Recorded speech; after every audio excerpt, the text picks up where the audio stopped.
दोस्तों हम सबने अपने बचपन में कभी ना कभी सांप सीढ़ी का खेल तो जरूर खेला हो। क्या आप जानते हैं कि इस खेल का आविष्कार कब हुआ था और ये कब खेलना शुरू किया गया था? नहीं? तो आइए हम जानते हैं।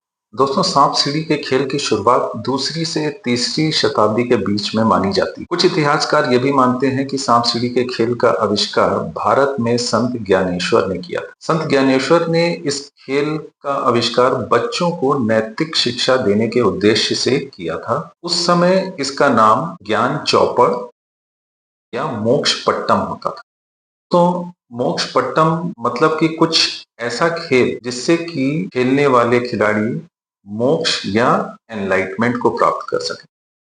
तो ये बड़ा ही इंटरेस्टिंग सा एक खेल था मोक्ष पट्टम। आइए जानते हैं कि उस समय उन्होंने संत ज्ञानेश्वर जी ने इसको क्या सोच करके और कैसे डिजाइन किया था। तो उस समय इस खेल में 72 से 84 स्क्वायर्स होते थे, यानी चौखाने होते थे 72 से 84। और सांप हमारे दोषों को या हमारे बुरे कर्मों को रिप्रेजेंट करते थे।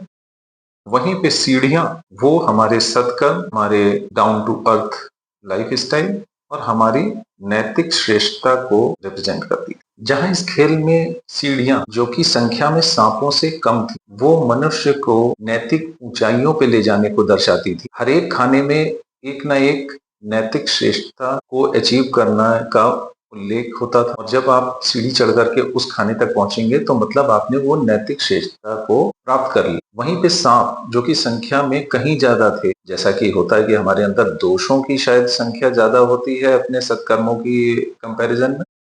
तो वो जो सांप थे जब किसी को काटते थे तो वो व्यक्ति नीचे वाले चौखाने पे गिर जाता था। और वो इस बात को दर्शाता था कि मनुष्य जो है बार बार जीवन मृत्यु के चक्र में गोल गोल घूमता रहे और मोक्ष को प्राप्त नहीं कर पाए। तो दोस्तों पूरे इस सांप सीढ़ी के खेल या जिसको उस समय ज्ञान चौपड़ या मोक्ष पट्टम बोला जाता था, उसका उद्देश्य था मनुष्य को मोक्ष प्राप्त करने के रास्तों को सिखाना, उनको समझाना और नैतिक शिक्षा को बच्चों तक पहुंचाने। तो दोस्तों संत ज्ञानेश्वर जी ने अपने समय का एक बहुत बड़ा ये खेल का आविष्कार किया था, ऐसा कुछ इतिहासकार मानते हैं। 1943 में मिल्टन ब्रैडले नाम के व्यक्ति इसको इंग्लैंड ले गए अपने साथ और वहां पे उन्होंने इसको नया नाम दिया शूट्स एंड लैडर्स।